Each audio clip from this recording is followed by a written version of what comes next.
Hey guys, it's Robert with RV Weekends, and it's time for another cooking video. Stick around.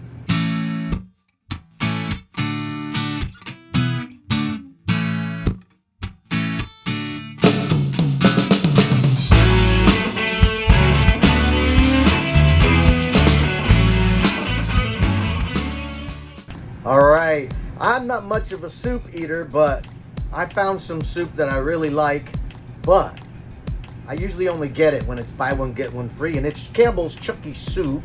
This one happened to be baked potato with cheddar and bacon bits made with fresh and baked potatoes. So I like to put a twist in my food. I like to add things, you know, to make it a bigger meal than it is, so it can last for days, eating leftovers. So I did this in the past with different flavors to enhance it and make it a bigger meal. So we're gonna do that now. We're gonna add some things to this to make it a bigger meal than it is. So it's gonna turn into a meal for four. So let me show you what I got. All right, like I said, we're gonna start off with the Campbell's Chunky Soup. I love it because it's chunky with stuff in there to make it more filling. Another thing I really liked about the Campbell's Chunky Soup, I really prefer the stuff with the heavy gravy. Just feels more filling and not so watery. So I'm gonna also add tomatoes, diced tomatoes. I like tomatoes. This happens to be basil, garlic, and oregano. Yeah, I love extra tomatoes. And I'm gonna use some black beans to kind of throw a wrench in it. We're gonna see how that turns out. I'm gonna make sure and drain all the juice before I add that. Some chicken breast. I'm gonna beef it up because there's really no meat in here, just bacon bits. So I'm gonna add some chicken. I don't want to throw a bunch of bacon in there, and I don't have any, so I'm gonna use chicken. That's always lean, right? Then I want to add some mixed vegetables. That never hurt anything, right? And add a little more baked potatoes to the meal. So we're gonna see how this turns out. This is kind of an experiment. I've done some similar experiments and they've turned out great. So let's see how this turns out. The first thing I'm gonna do is cut up my chicken breast into small bite-sized pieces so they'll be easy to eat, like in soup form. After all the meat is cut up into small bite-sized pieces, I'm gonna add a little Goya adobo all-purpose seasoning. Yes, this always tastes good on anything. This works on anything. Any meat, any vegetable, anything you like with a little extra pizzazz flavor. This works great. I use it on my steak, my shrimp, my fish, even chicken. So here we go. And you can be kind of moderate with this. You definitely add as much as you want, the intensity.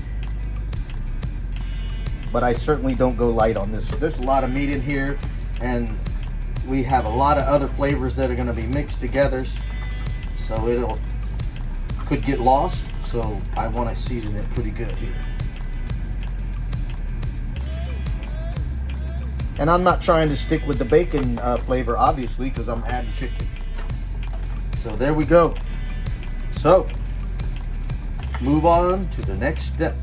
And I'm going to use my wok to cook this because it makes it so nice and keeps anything from splashing out. And I'm going to have a lot of food in here, so I don't want it like a regular skillet could spill out and make a mess, a big mess, and food will fall out. So I'm going to use this nice wok. I love this thing. I've had it for a couple years, and it's been great. Look at that.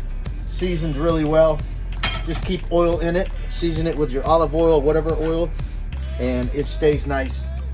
So we're gonna use olive oil. I love to use olive oil in all my cooking, unless I'm frying something, like deep frying. I won't use this for deep frying, but for sauteing and things like that, yeah, I like it.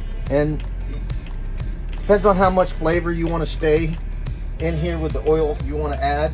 Could go a little less. I added a little bit more because I tend to seem to run out. Plus I'm going to add a little more than normal, so I wanted to make sure and keep it nice and juicy in there. So now I'm going to turn on the stove and we're going to add the meat. All right, we got our flame going. I'm going to get it on high just for about a minute to kind of quickly get it up to heat temperature, then turn it down. All right, now the chicken is white. So now I'm gonna add the veggies first because they need a little while to cook. So we're gonna add some vegetables here.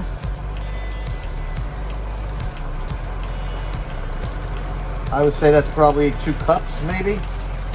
Now we're going to cover and simmer. So it's on medium heat, pretty good flame. Let it get back up to temperature. Yeah, we want to steam those things on top if we can. We'll wait about 2 minutes, turn it down. In the meantime, I'm gonna cook these little bacon bits. They're basically hash browns, that's what they're calling them. Crispy hash brown dices. So I'm gonna make some of these.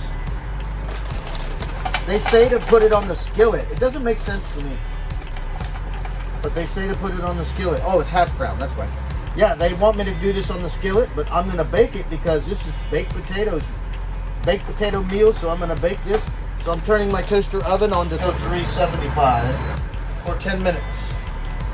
It says cook this on the stove for 10 minutes. We're gonna bake it. All right, let's check that. Veggies. Oh, looking good already. I'm gonna rotate it, stir it up.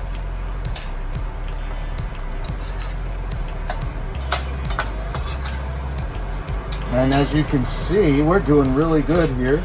Chicken is tender, not overcooked, moist, and it's gonna stay that way because we keep it in that oil and not too hot.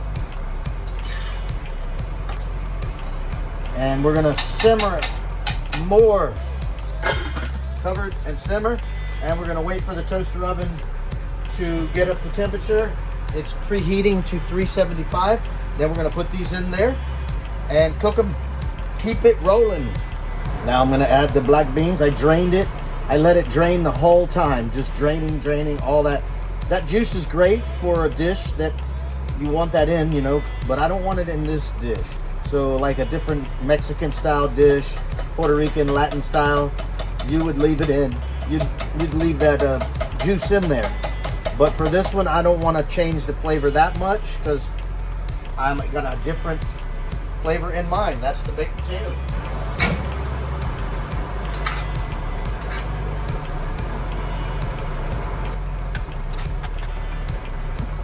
Now I'm leaving the lid off for now to evaporate some of the water because the vegetables had been frozen. So that tends to create a little extra water. I don't mind it too much if it happens to come out that way, but I'm trying to reduce it as much as I can before the meal is completed. So next we're gonna do our tomatoes.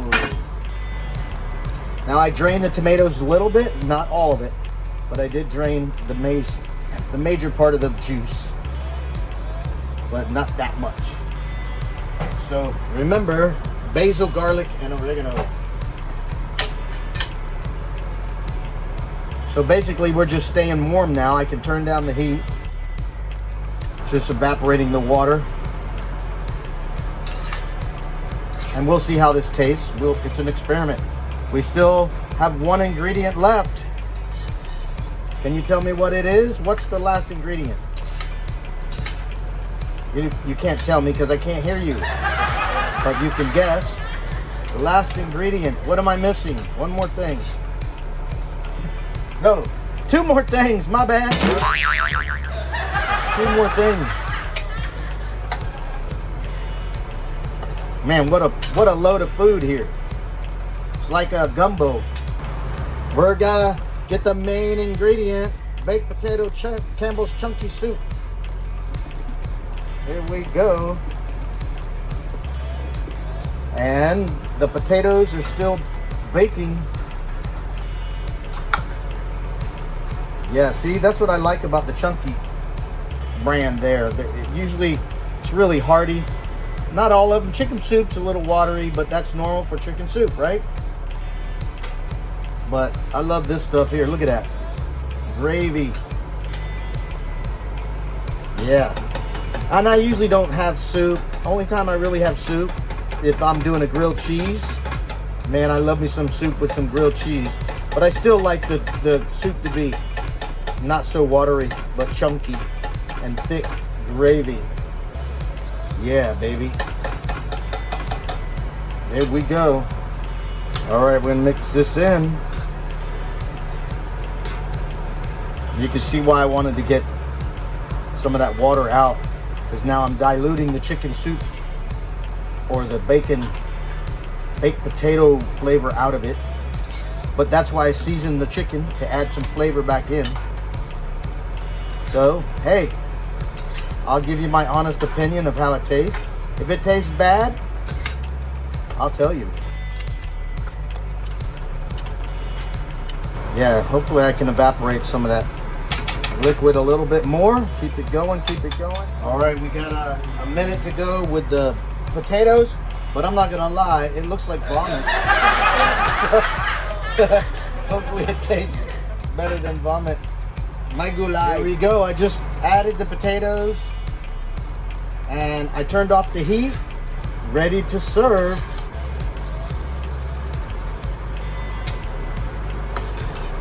And do a taste test.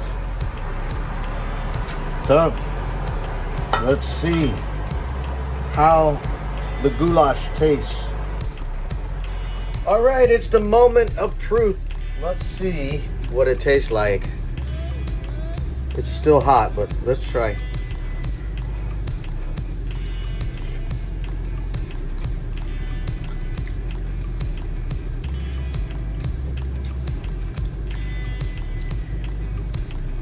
Tastes fine.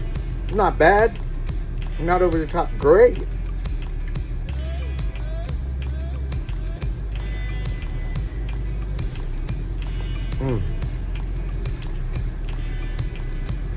Yeah, I like it. I'm gonna eat it.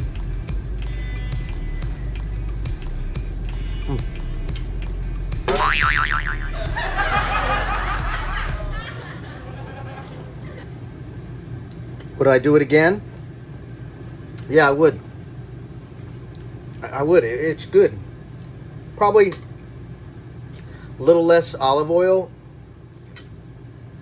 but not too much, because it's actually doing all right. You know what happens when things cool off, right? They get thicker, they thicken up. When they're hot, it's thin, and as they cool off, it gets thicker. So it's good. I can still taste a little bit of the bacon. It's pretty amazing. I was a little bit concerned about the beans because of that flavor. I didn't want it to dilute everything. But because I drained them, I think it turned out great. And the added potatoes and chicken,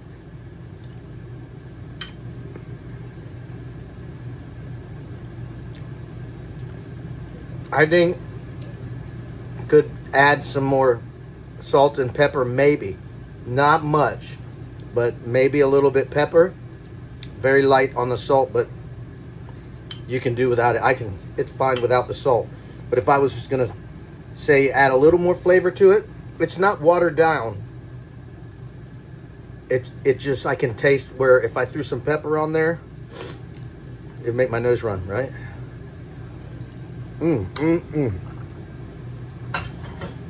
I'm happy with that.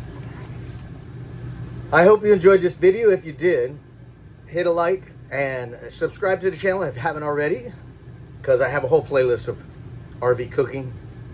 And I'm not a chef. I'm just experimenting, having fun, cooking great food, not going out and buying food, you know, like fast food or go to restaurants and take out and stuff like that.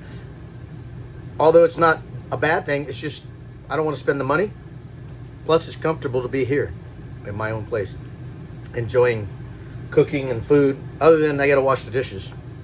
But again, if you enjoyed the content, subscribe to the channel, hit the notification bell if you want to get a notification when I upload my very next video. So I hope you enjoyed it, and do one more favor for me. Share this video with a friend who you think might enjoy it. I really appreciate it. Thank you so much for watching RV Weekends. I'll catch you on the next one. Peace out. See you later. See you on the next one.